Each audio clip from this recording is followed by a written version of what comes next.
Ako ba kaigsunan din sa Isla Siquijor, gawa sa Isla sa Siquijor. Di ako karon diri sa Taytayan sa Dumanog or boundary Kalalinan o Dumanog mga kaigsunan. Kay di ay ga coastal clean up karon diri sa baybay karon sa Taytayan mga kaigsunan. Mao ni si Kapitan Rodney Humawan, aktibong kapitan diri sa barangay Dumanog Siquijor. Mao ni siya. Sir, usaya to ang kistorero sir. Wala clean up ni sa kuan. Pili na vlog na, balita man din na. Clean up ni sa kuan Dumanog ug Kalalinan mga kaigsunan.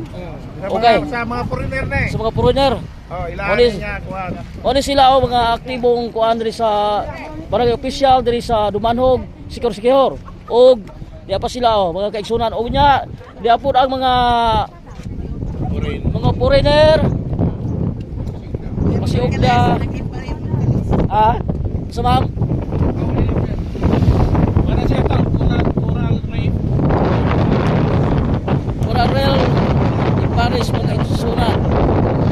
Oni sila rin nagkuha diri og mga sagbot diri sa Taytayan diri sa Kalalinan ug Dumanog o diri. Ya. Asa daya tong may interview dito di ikaw. So ako ka na ugod. Di ba ta slide dito ka ha? Dili na, di. Ate pa slide na wala ko. Okay. Dito sa tangso pas kanang Ha? president. Mo na president mo ato nga istraw nito.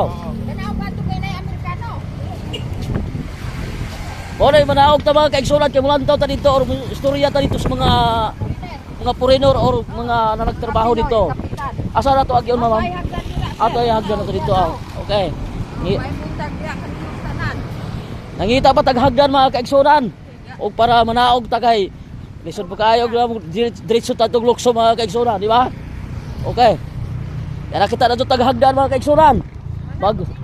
Magahinay-hinay tagkanaog ni mga kaigsunan o tuktok kayo mga kaigsunan o. Sliding figure tanay.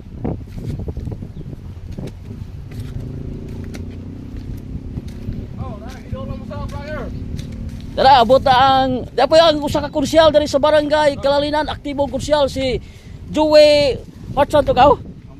Okay.